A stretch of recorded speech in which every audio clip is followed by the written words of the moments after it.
mga kapuso, at ito na ang pinakakaabangan kong segment. I'm sure kayo rin dyan sa inyong mga tahanan dahil kung kayo ho gusto nyo rin ma-inspire tulad namin ni Dr. Q sa isang kapuso natin at ang kanyang fitness journey, aba eto na, makinig sa kwento ho ni Pamela Cruz, ang ating aspiring beauty queen.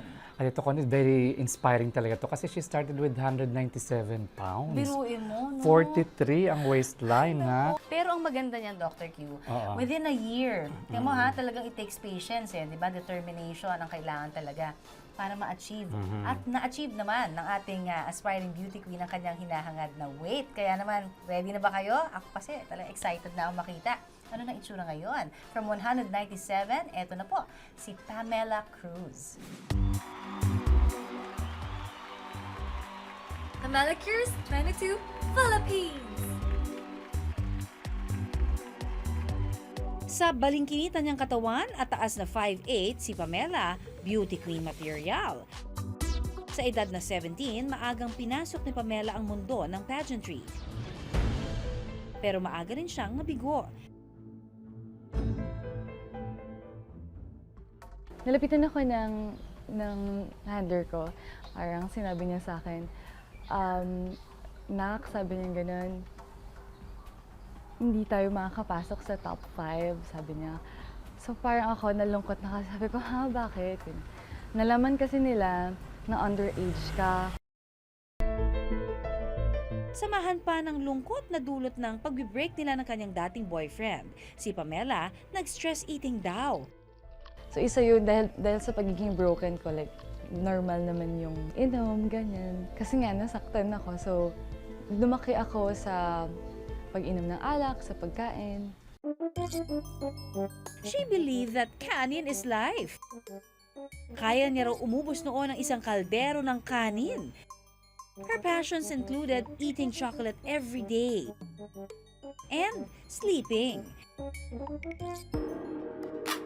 Ang kanyang advocacy ay mabigyan ng oras lagi ang mga kaibigan niyang nangangailangan ng kasama, kaya halos gabi-gabi rin siya kung gumimik. Nauso ang samgyupsal, halos in 1 week, like 3 times a week yata ako nagsasamgyupsal. Imagine, yung only meat and only rice, only side dish. Tapos hindi ko siya pinapawis, like after kain, tulog talaga. Tinawag na akong balyena. Noong una balyena, okay pa sa akin eh. Tapos tinatawag na akong hippopotamus, tinatawag na akong, alam mo parang, ang laki mo na, kasing laki mo na yung boss.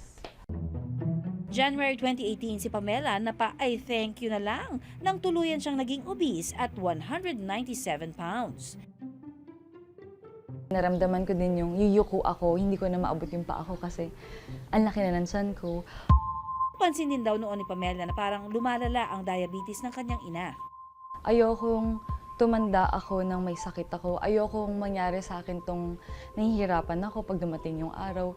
Kumbaga habang maaga pa, agapan ko na yung mga ganun. Kasi diabetes, ano yan eh, pwedeng kami mga anak niya meron. Ang mga ito, nagbukas ng mata niya to see the silver lining at simulan na ang kanyang balik-alindog program. August 2018, nagsimula si Pamela mag-cardio workout. After a month, nag-enroll na siya sa gym.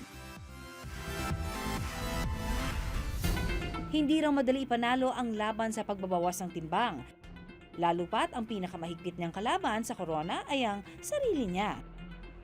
Ang kalaban ko kasi katamaran. Ang unang papasok sa isip ko, bakit pa ako mag-workout kung pwede naman kumain? Pero ang ginagawa ko, tatayo ako, titignan ko yung sarili ko sa salamin. Sabihin ko, ang taba mo, kailangan mong tumayo dyan, kailangan mong bumangon, kailangan mong pumayat, kailangan mo yan para sa sarili mo. Hirap din daw siya noon sa pagbabawas ng kain. From isang kaldero to half cup ng black rice per meal na lang daw ang kanyang kinakain. Control na rin sa pagkain ng karne at minsan na lang kung tumikim ng chocolates. From sleeping, going to the gym everyday na ang passion ni Pamela. Iba't ibang combinations ng workouts daw ang pinagkakabisyuhan niya tulad ng circuit training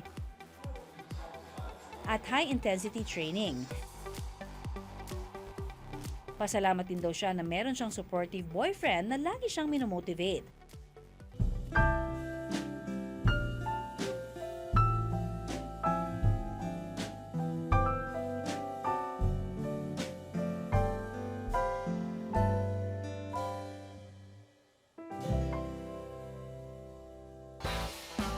36, 28, 38. Ito na ang vitals at statistics ni Pamela ngayon. Swimsuit competition ready na. December 2018, 4 months matapos simulan ang pagpabawas ng timbang, nasa 138 pounds na si Pamela. O di ba? Kanya na ang corona. Sobrang saya na hindi ako makapaniwala na mababalikan ko pa pala yung ganong katawan. Kasi, syempre, puro kain dati. Tapos, ngayon, pag nakita ko sarili ko, parang, wow, ako na ba talaga to? Target daw ni Pamela ngayon na makasali sa beauty pageants. Kaya madalas pa rin siyang magpunta sa gym para ma-maintain ang body figure. Modeling na rin ang mga racket na pinagkakaabalahan ngayon ni Pamela. I'm Pamela Cruz. I believe that change starts in you and you should trust yourself in everything that you do. And I thank you.